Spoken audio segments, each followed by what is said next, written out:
Welcome back to the Young Shakespeare podcast. Today I am with Marblehead Football captain, Division III state champion, AJ Andriano. AJ, thanks so much for coming on the podcast. Yeah, thanks for having me here. Yeah, Appreciate it. it's super cool to have you on after just such a historic season, get one of the captains on the team. AJ, tell me, what was it like to win that state championship at Gillette Stadium? Uh, it was a surreal moment, to hold the trophy up, on the same field. You watch Tom Brady play on, like as a kid, you grow up as a Patriots fan. Um, it was just a surreal moment, all the work that you've put in high school and in youth football to pay off your senior year too. Just best feeling I've ever had. So, That's amazing. Yeah,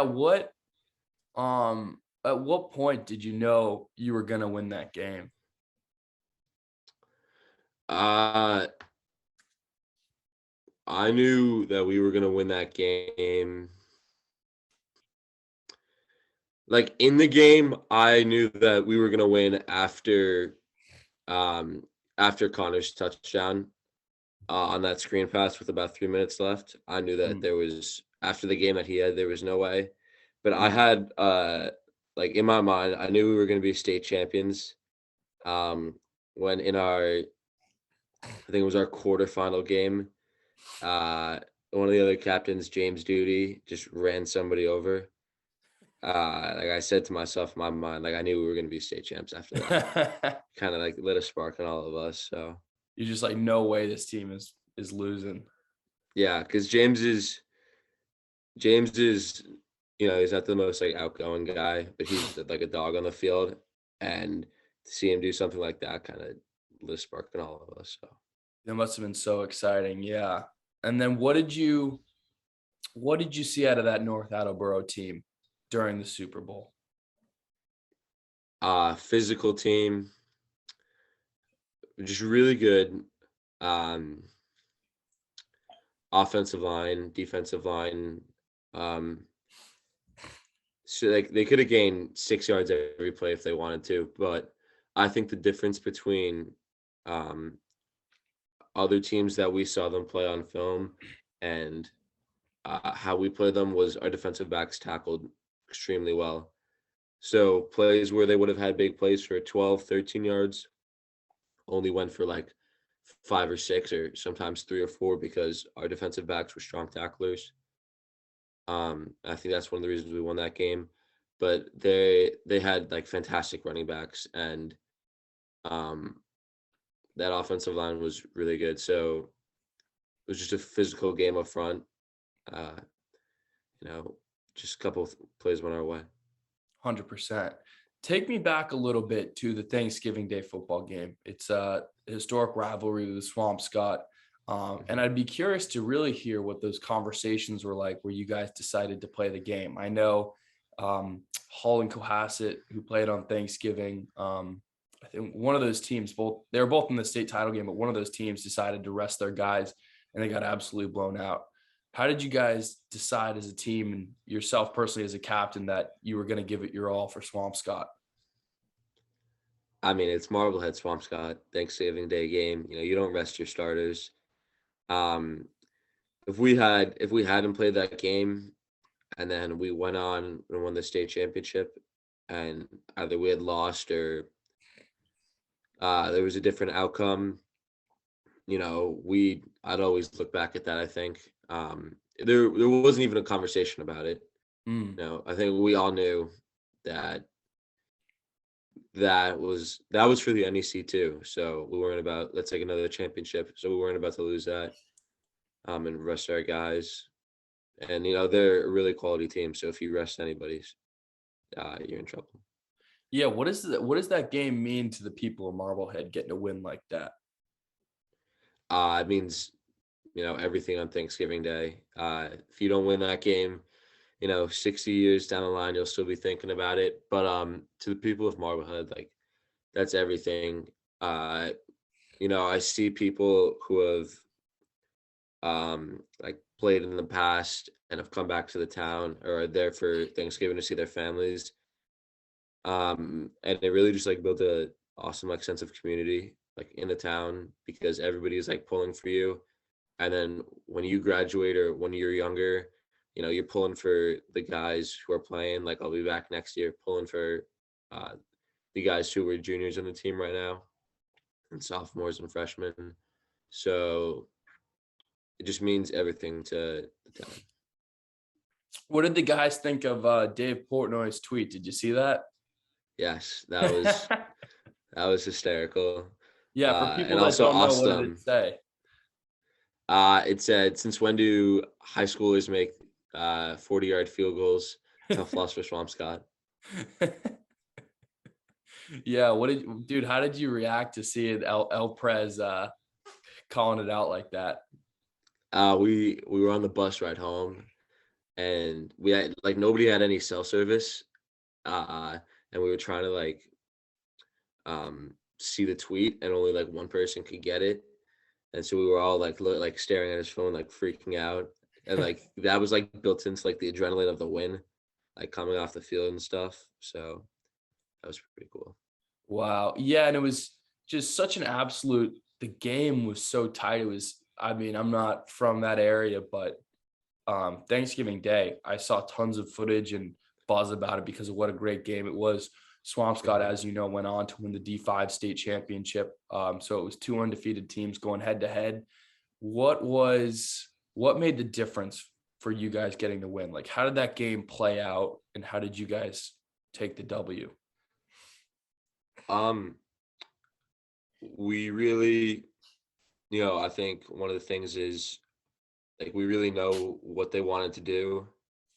Um, and we did a pretty good job, like for the most part, like stopping, I think, a lot of what they wanted to do. And our problem was we got beat on some big plays, which is something that they're really strong at. Cam has a great arm, and he beat us on a couple deep balls. Um, I mean, really, what it came down to is our focus on special teams. We didn't play great special teams wise in the first half.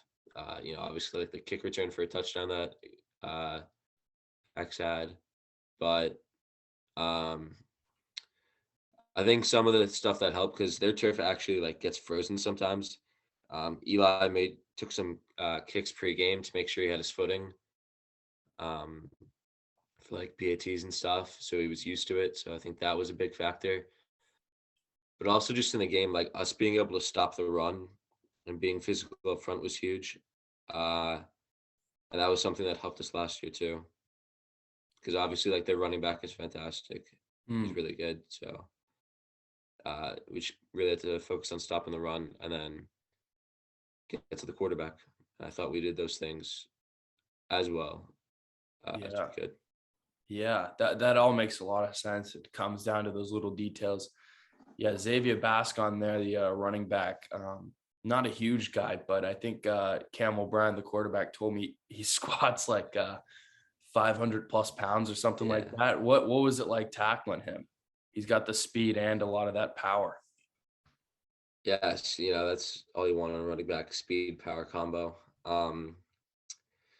Anytime you think you got him down, you got to get 2, 3 more guys on the ball. So, it's tough, but we really made sure that we gang tackled. Uh, made sure, even when we thought we had him, we got a couple extra hats to the ball, and he broke out a couple um, ones when maybe we had him dead at the backfield.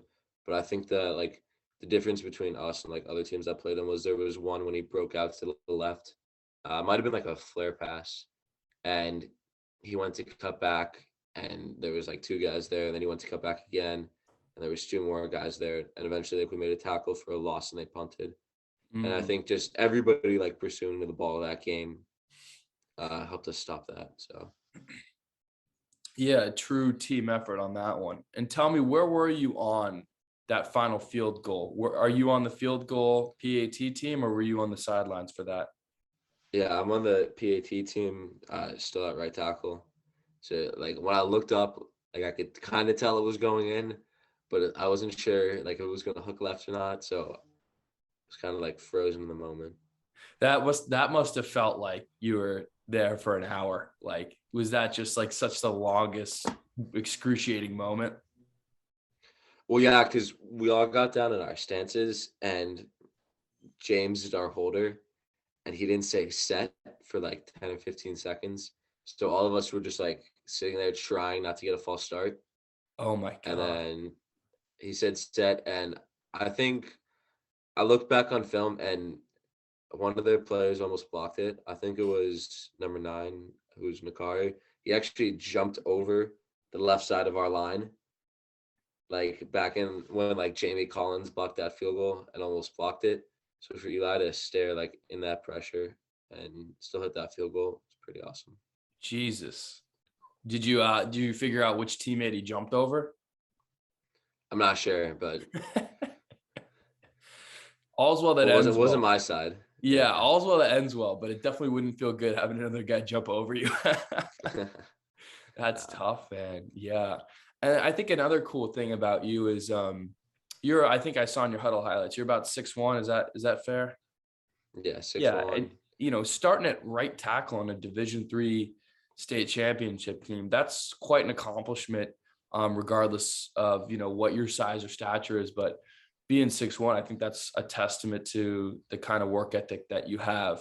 And I think you need to do that if you're going to be a guy, undersized, playing a position. I mean, what went into your role being a football player? How did you get yourself to this point? What kind of work went into it? Um, I was never really like super athletic. Um, never like I was never really fast or and like not having those things. I was never either the biggest kid on the team either. So when I was younger, especially, you find yourself ways to get into the game. Whether when I was younger, I snapped. I played center, made sure I got myself into the game. But when I got to high school, I wanted to be a tight end, and I thought I had the hands for it, which I still think I do, but I wasn't fast enough. And plus, that year my sophomore year, I was our like 6th lineman, which is why I ended up starting on Thanksgiving. But really, just a lot of focus on technique and being able to see the field well. Just understanding where to be and how to like use my leverage and my technique against guys who are bigger or faster, even faster than me. Um, and then I spent a lot of time with our offensive line coach, Coach Broden, who was great and like worked really hard with me. Um, that's pretty much how I got to where we are today. Yeah, there you go. That's a testament to every lineman out there. Any guy that wants to get it done, like you said, you just want to get on the field. It's the case so many times, dude. People that are just absolute dogs. There's always a way. If you want to get on the field, if you want to make an impact, you want to be a leader. There's always ways to do it. And you're a nose tackle, nose guard on defense. Yeah. Yeah, talk about that role. That I feel like it's all about being low, who gets hands on first, who gets their feet in the ground first. So a lot of the guys who are like, especially interior, um, maybe are either uh, like bigger or heavier, but they don't have like necessarily as fast to first 2 steps as I do.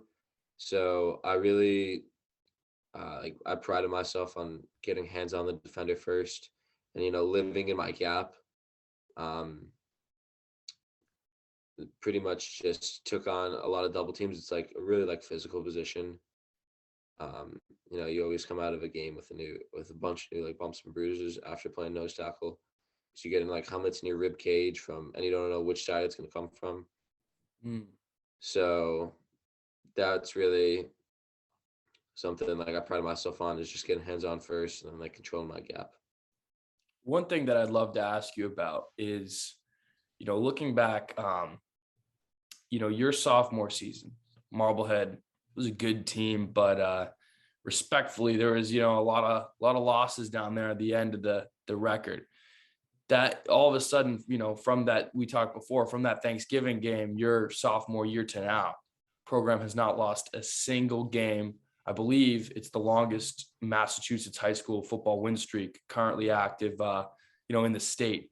What was the defining difference in turning around the program and sort of restoring it to just a dominant team? Um, I think it was just like the people that we had, like before the years before, 2019 season when I was a sophomore. We had a lot of injuries. We had a really good team, I thought, but um, there was a lot of injuries. All of our captains were out at some point. Um, but we had like really strong leaders that year, and I think that set the foundation for like all of us. Especially Josh starting as a sophomore. Having gained that experience, being a leader like that. Um, and then anytime you add Connor Cronin to the equation, it's pretty helpful. But a lot of us, we really stayed hard in the weight room. Got in there every day. Make sure we got our running in and worked on our technique in the off season. Especially, we really, I think, took advantage of the extra time between the fall season of 2019 and the fall 2 season of 2020. Uh, Spent a lot of time, or 2021, and spent a lot of time like in the gym, um, putting on the weight that we needed to. So when the fall 2 season rolled around in 2021, we were all ready. Yeah. All the greatest competitors and athletes were getting after it during that time, capitalizing on it instead of feeling sorry for themselves. And the results absolutely showed up. As someone who's done a lot of these interviews with high school athletes, there's people like you that took advantage of it, teams like you that took advantage of it, and they saw the results immediately once games resumed and stuff. That's a great message about always being ready to go. I think too, the changes in the program 100% speak to the coaching staff, their leadership, what they've done for this team to build it up. Talk a little bit about the coaches and how they lead and what they're all about. Yeah, Coach Roloff is mastermind behind everything. There's he like besides like just his football knowledge, which is obviously like insane, like the little things that he like does to get us ready for a game. Whether it's like, for example, when we were going to play Westfield out in Shrewsbury, we hadn't played like a game that far, and like none of us had. Where we had to take a bus out there, and he made a couple calls so that we could actually like stop somewhere and like stretch on the way and like relax, and then get back on the bus and go. Mm. So that was really huge for us. Like something like that to make sure that we were like loose for that game. So he knows like little stuff like that, like what to do. And like then obviously like he sometimes there'll be times where we're on the field and like you kind of like when you're on the field, like you just like zone out, and like especially like I do like zone out, like you don't really hear like the fans, like things other people are saying, like besides like your teammates making calls. And then all of a sudden like you'll hear his voice from the sideline, and he'll call out the play like before you see it. So that's really nice. Wow. And then our assistant coaches are all awesome. Coach Giardi, like who's the offensive coordinator, he's also baseball and basketball head coach. Um, he's a great coach. Coach Broden, I've had like the pleasure of working with for 3 years. Um, like phenomenal guy. Like all of our coaches are phenomenal guys. Like there isn't any like another staff I'd rather have, but like especially like Coach Broden, like we've developed a great relationship over the year. He's offensive line coach. He played at Merrimack. Like there's nothing like that they haven't seen.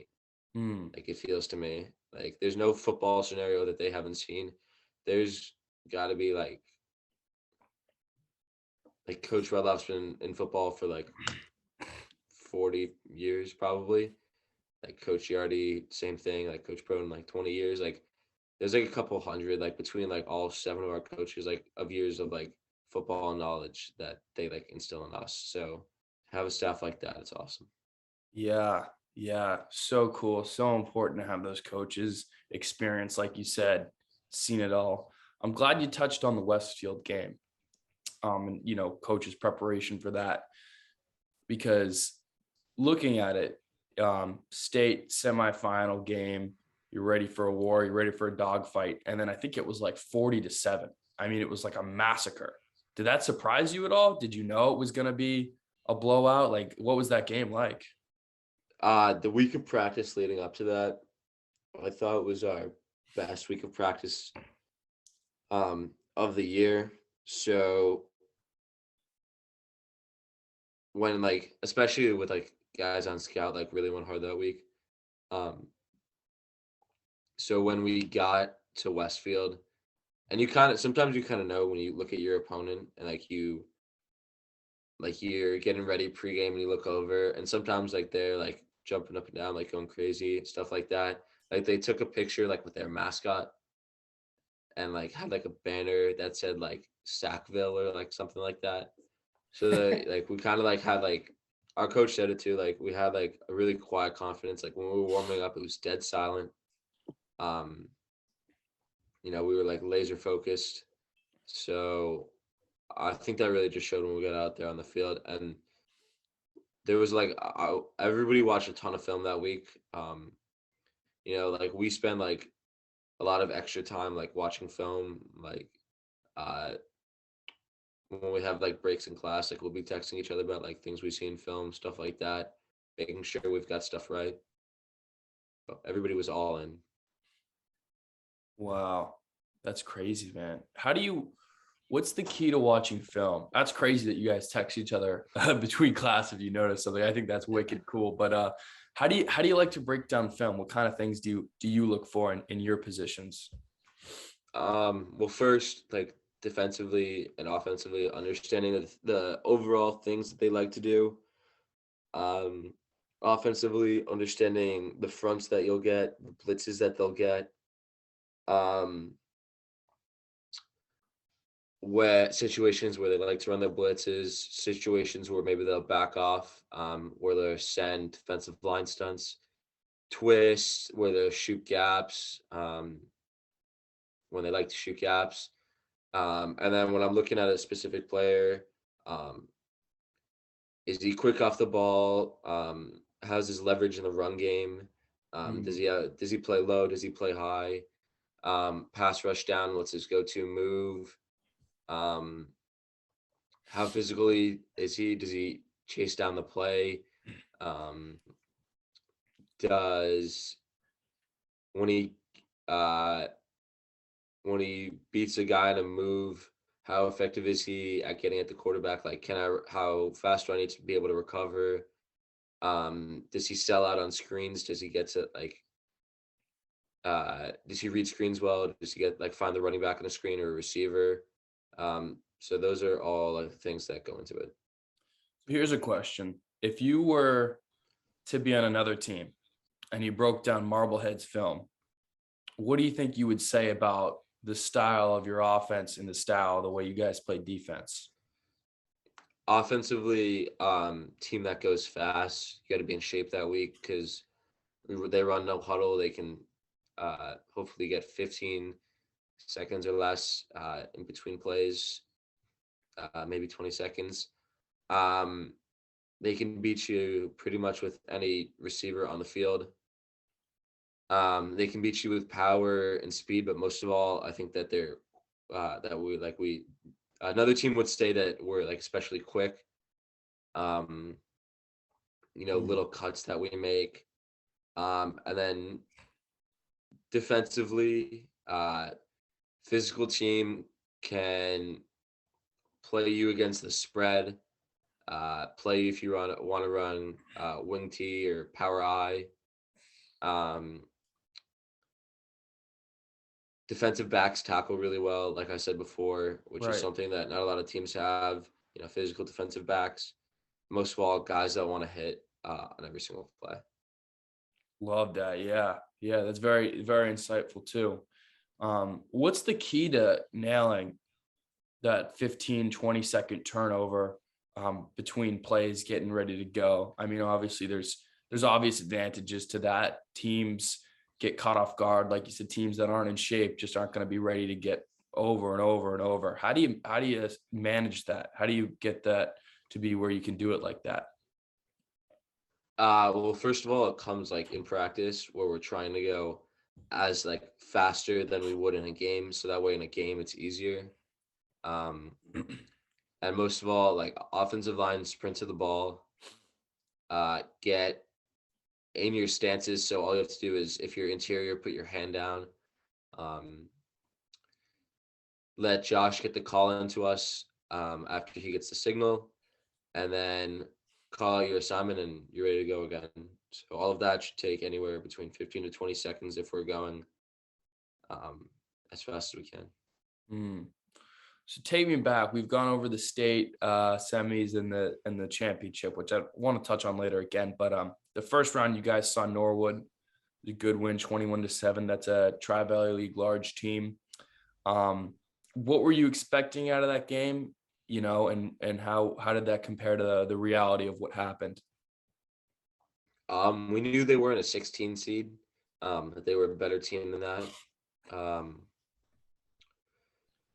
They had some good games, I think, against like a team like Ashland, who I think is pretty good. I'm not really sure. Yeah, they're the 3-time TVL large champions. They're a good team. So like they obviously had some good games like that. And I think they had like one of the fastest players, number 19, who like we would have played against. So that was something like we were really like aware of. But we understood their offense really well. We had a really good week of practice, like defensively. So when we got into that game, we were pretty confident defensively. And I feel like we felt like we dominated the game, like pretty well, like most of the time. But like the only points that they scored were on number 19 broke off a kick return to like our 5-yard line right before half. So it was 14-7 going into the half. But offensively, there was like a period there, like offensively, where we didn't really click like we had in the beginning of the season.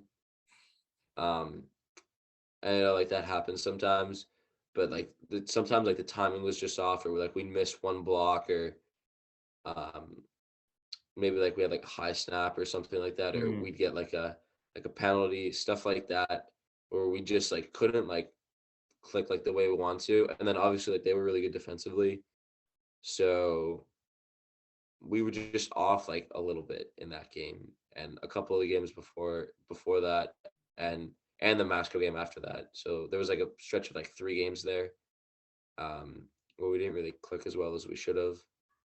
And I think that we knew that we could find our stride again, but we really had to like look back at how we were practicing and see what needed to change. What were the conversations like at halftime? Like you said, obviously there was a vibe. You guys weren't clicking, mistakes here and there. How did, you as a captain, how did the coaches, how did you address the team at halftime and try to work through that slower start? At half, so it was 14-7.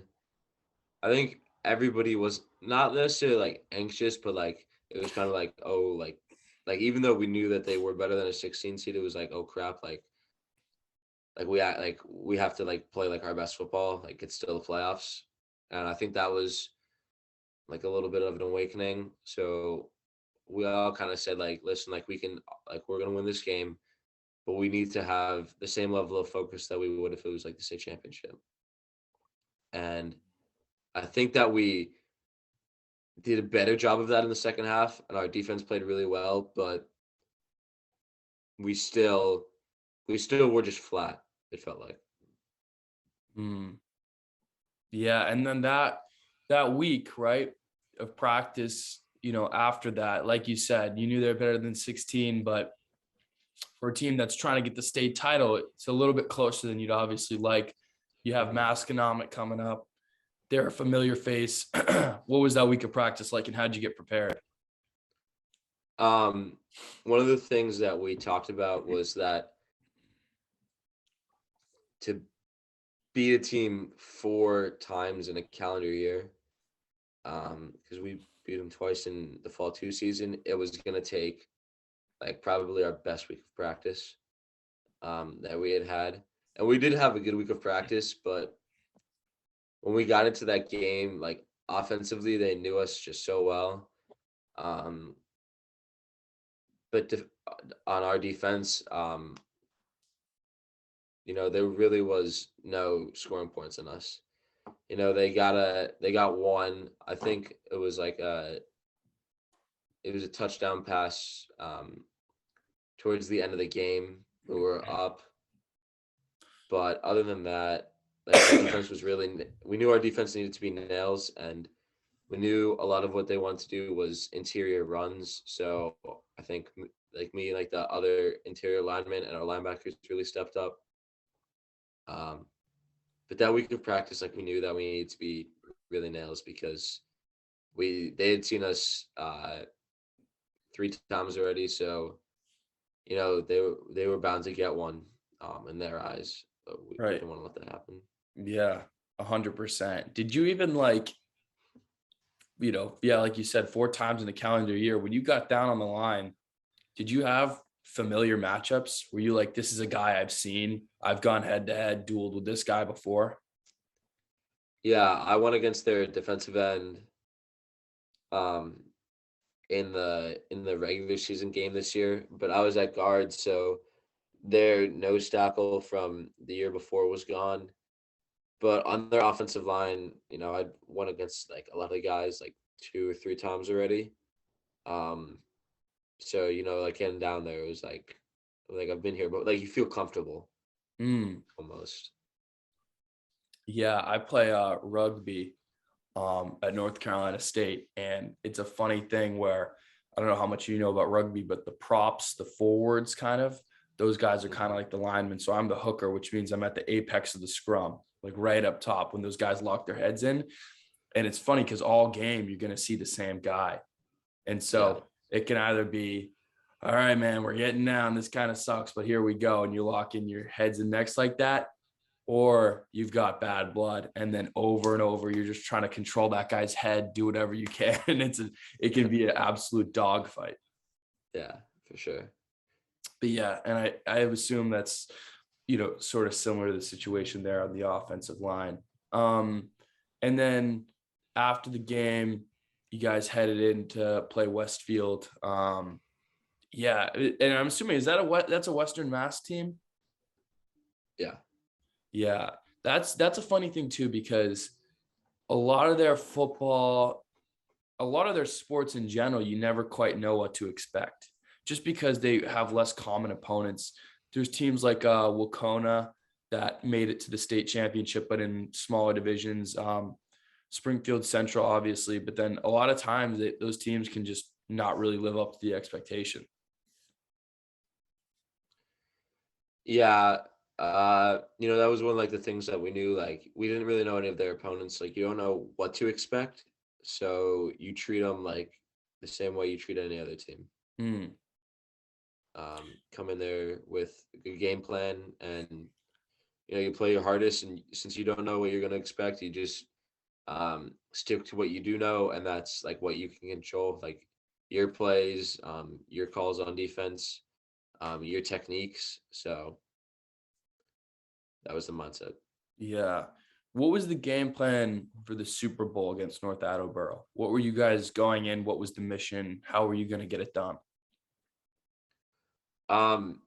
The first thing that we knew was we had to stop the run as best as we could.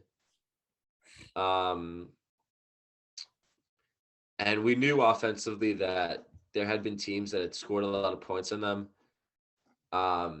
and threw for a lot of yards. 'Cause they play a lot of man coverage.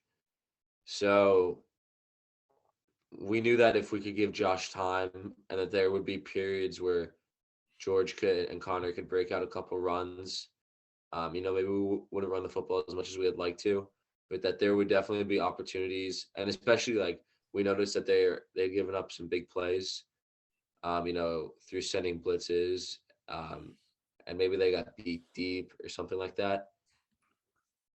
But defensively, we had to stop the run, plug up our gaps really well, which we did at times, but at sometimes, they were just getting 6, 7 yards of play.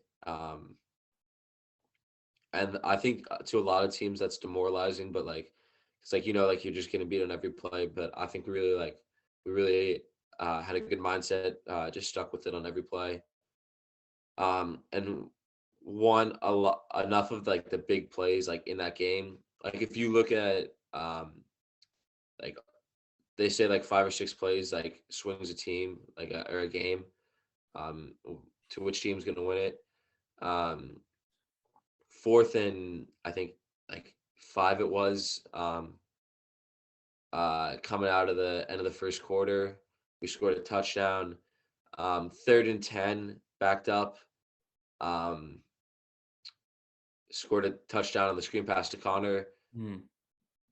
When we needed a play at the end of the first half, we scored another touchdown. So like those are like three of the 5 plays right there, and then you add in a couple turnovers that we got, and uh, just winning like field position was another big thing. Like had a couple nice kickoffs, and a couple 3 and outs. That's what flipped the game. Mm.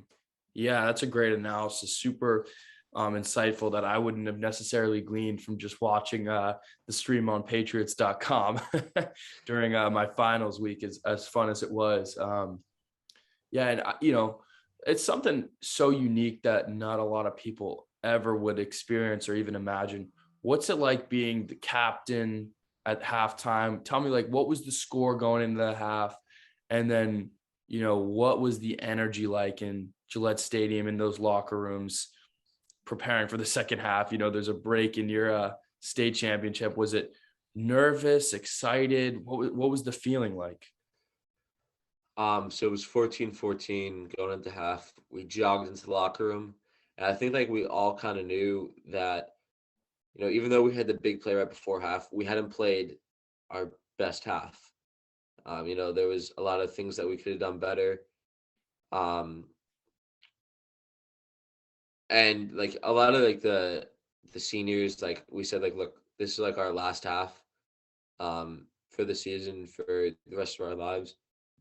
Like, why not go out there and go, like as hard as we can? And we said that like at the beginning, like of the game, but I feel like we hadn't done that yet. Maybe we're still timid from like being at Gillette, but like we said, just go out there, play as hard as you can for 30 minutes or 24 minutes.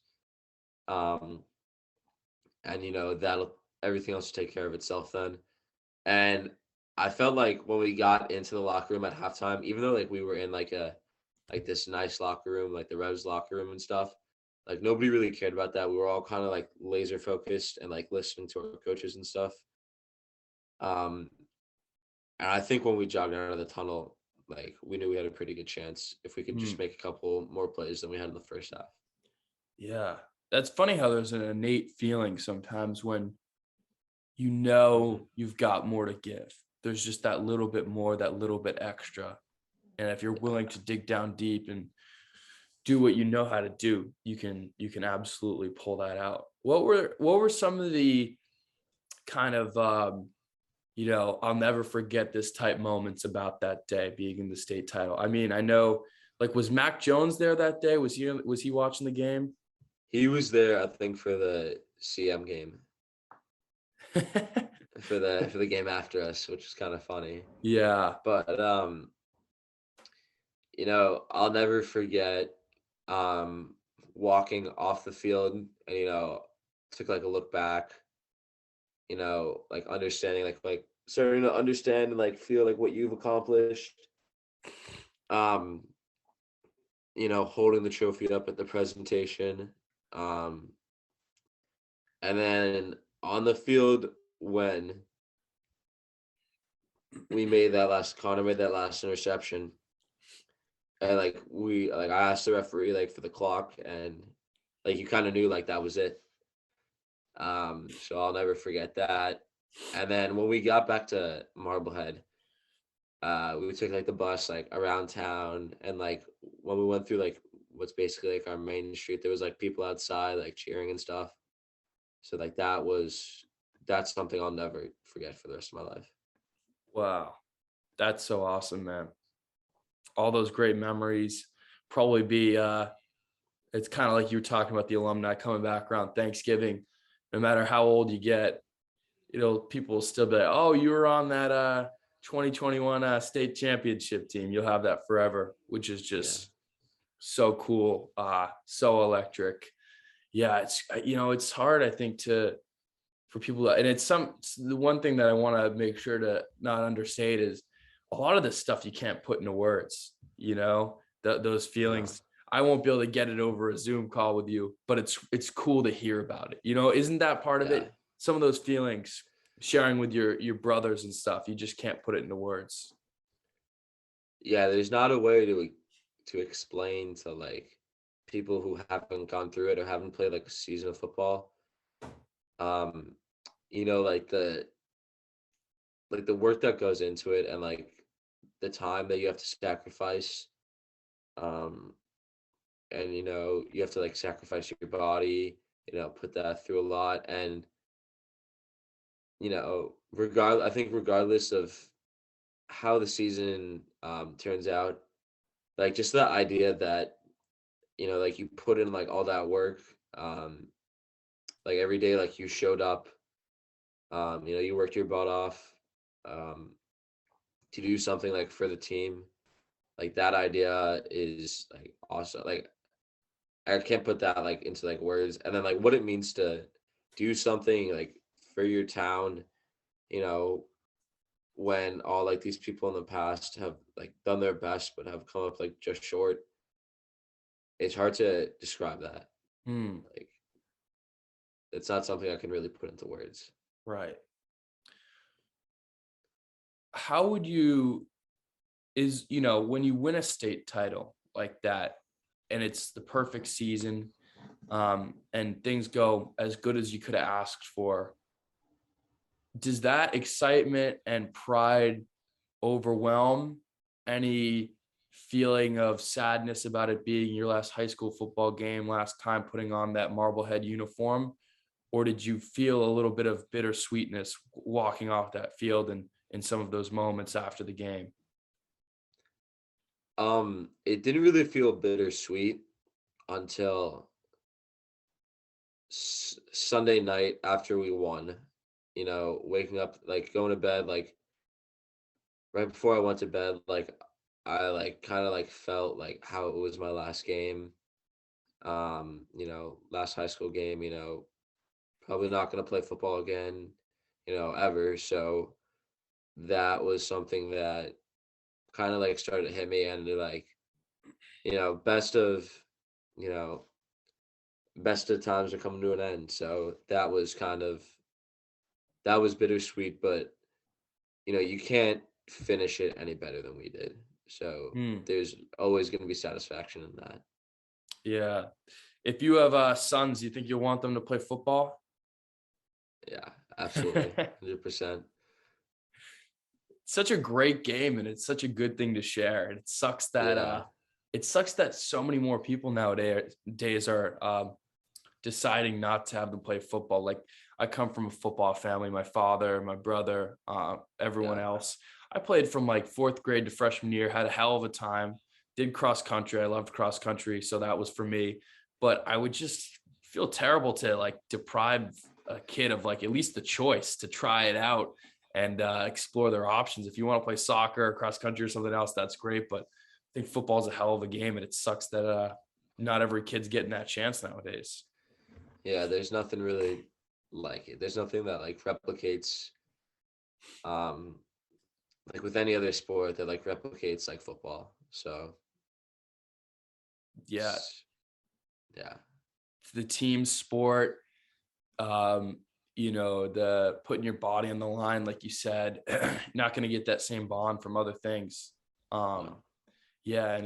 What do you think about that? Of people saying, oh, it's dangerous, this or that. I mean, I think my opinion more or less is, yeah, if you're playing, 10, 15 years in the NFL, there's a huge danger of CT and things like that. But for most of the youth football and stuff, kids aren't hitting hard enough to do the serious damage. They don't hit the same as Ray Lewis when they're 110 pounds.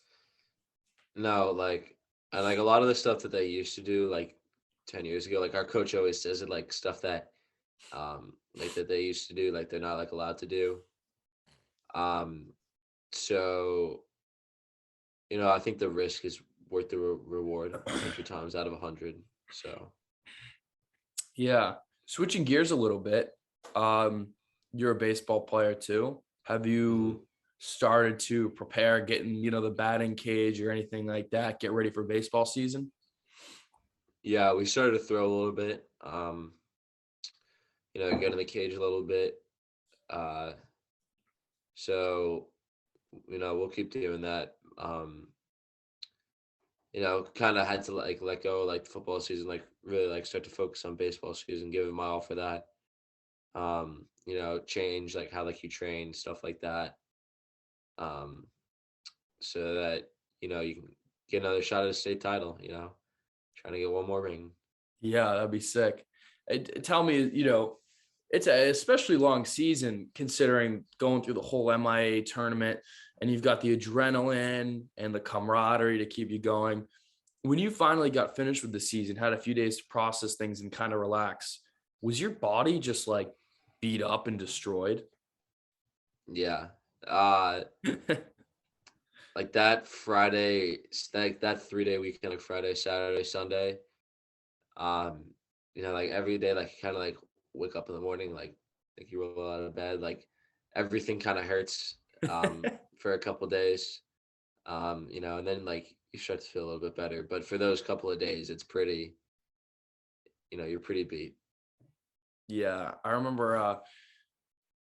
Yeah, it's a similar thing when I play rugby, but I don't think quite as bad because I didn't play that many games. But I know the feeling of you wake up and you're like, oh, what the f? You're just like so sore, dude. And yeah, was it hard? Did you have to give yourself some time to like rest before you got into baseball just to recover? Did you have anything serious, or was it just soreness?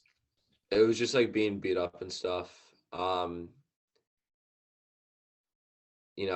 I took like about a week, I think, from like Thursday to Thursday.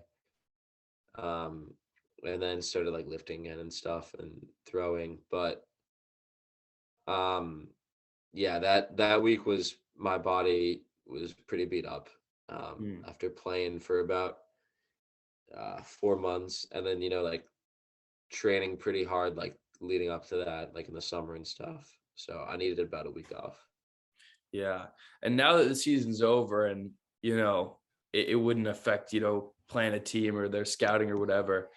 Um, were there guys that were injured, but they were like, I'm not, I'm not going to miss out on the state championship or the state semis. Were there guys that had more serious things that just played through it? George Percy, I like messed up his hand. So he had like a bad back at the beginning of the season. He didn't play in like our scrimmages, and then came back, the first week before um we played our first game, and he was pretty healthy, leading up until the uh our senior night, which was the last game of the regular season. He messed up his ankle pretty bad. And we weren't sure if we were gonna have him from the first playoff game or not. And then he ended up coming in like the second quarter of that first playoff game, and then like almost like broke his I think thumb it was, but like his hand like was swollen, like it was like it looked like a cartoon, like the way his hand was Oh swollen. my God. Yeah, but he played through that, which was awesome. He's really tough. Um,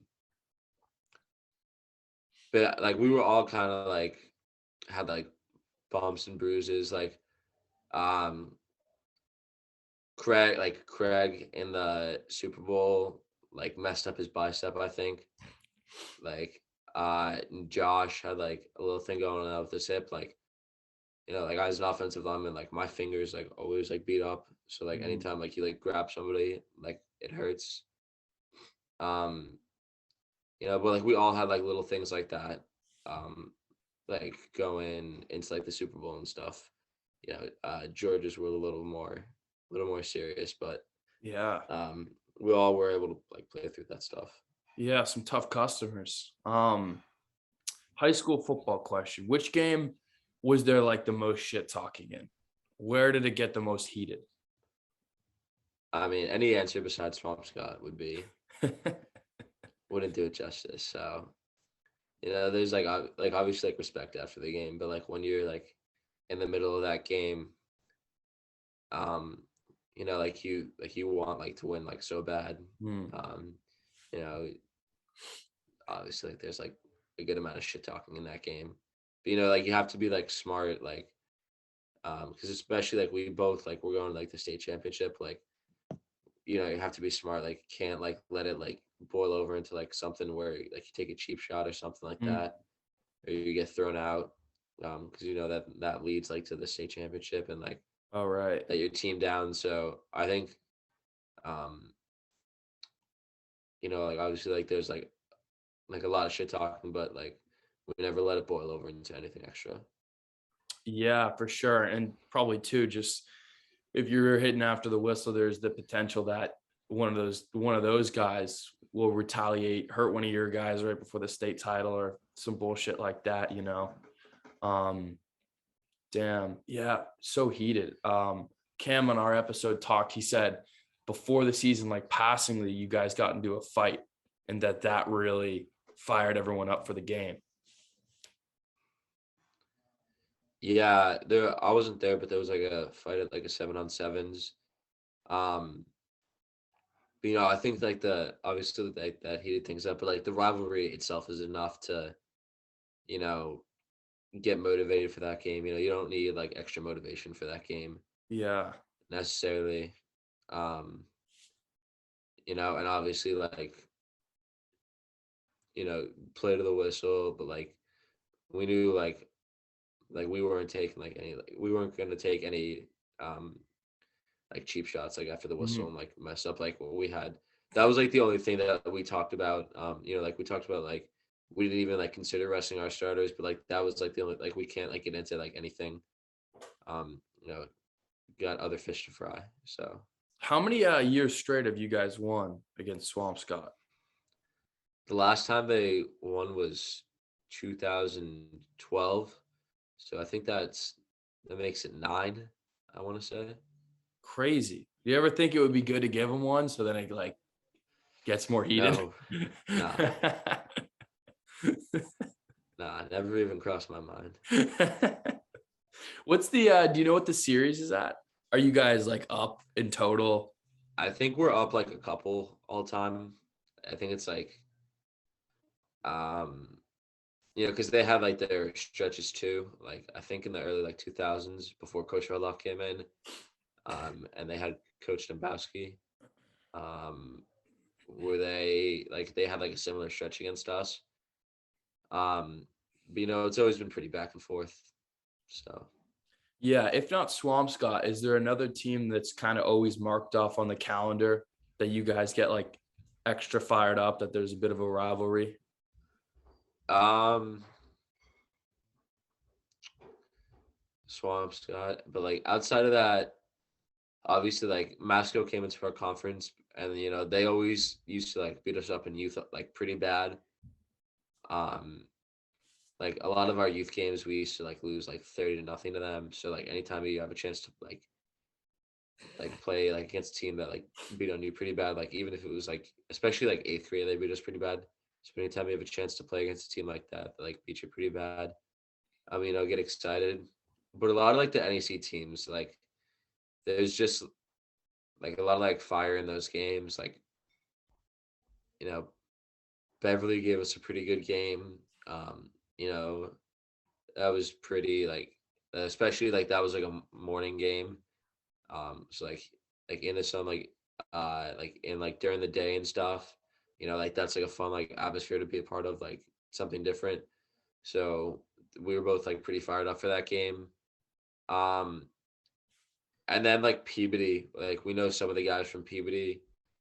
And you see them a lot in like 7-on-7s and stuff. So that's Mm. always one that we get fired up for too. When you think about, being a captain, being a key player on this team, what do you hope the guys who talk about you in the years to come, what do you hope they'll say your mark is on the program? Uh, just a guy like good leader. Worked hard. Most of all, is state champion. So that that's all that really I matters love to it. me.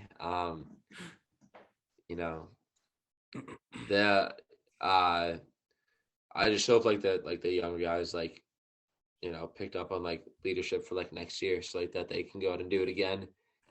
Um, but yeah, just as a state champion, Yeah, ring is all that matters. that's awesome. Yeah. So how does the ring thing work? Does the MIA give that out? Does your school buy it? How does that work? I think we had to like fundraise for it. So like the MIA, I think I'm not really sure, but like we helped like design them and stuff. So like, a couple of us know what they look like. Um, but we had to it's like through this like other company. I'm not really sure how it works, to be honest. Mhm. But I'm not really sure like how that much the MIA is involved. But we were like able to like design them stuff, which was kind of cool. Yeah. Is it going to be like a ceremony where they hand them out or something like that? I have no idea. To be honest, we have a banquet coming up, but they won't be done in time for that. So I don't know. We'll get them at some point, and whenever that is, it'll be pretty cool. Yeah. Yeah. I can only imagine, man. Um, how many total Super Bowls does Marblehead have? Just one. Just one. Oh, wow. Yeah, Yeah, it's the I first. don't know why I thought you guys had like one or two, but We had was that an two. extra? Oh, sorry, We go had ahead. two appearances in 2009 and 2016. When Coach Rudloff started to take over, but that was the first one that we actually won. Wow. Yeah, it must have made it kind of a little extra there, a little something else. What do you Yeah. who are some underclassmen that you think people should keep their eye on for the next year or two that you think we'll be seeing more of and that they'll be making a big impact on the team? Obviously Connor. Guys who are juniors who are going to be seniors. On the line, Sam Anisi, Jack Shansley. Connor's going to be a senior. Xander Danforth, who's a receiver and defensive back. Some the sophomores who are going to be juniors have some really good players. Miles O'Neill is going to be. He's got like a crazy arm. He's going to be probably the quarterback next year. And then Christian Pacheco and Scotty Campbell. Christian played left tackle and middle linebacker this year, and Scotty played some offensive line, some defensive line. So they're both guys who are going to contribute a lot.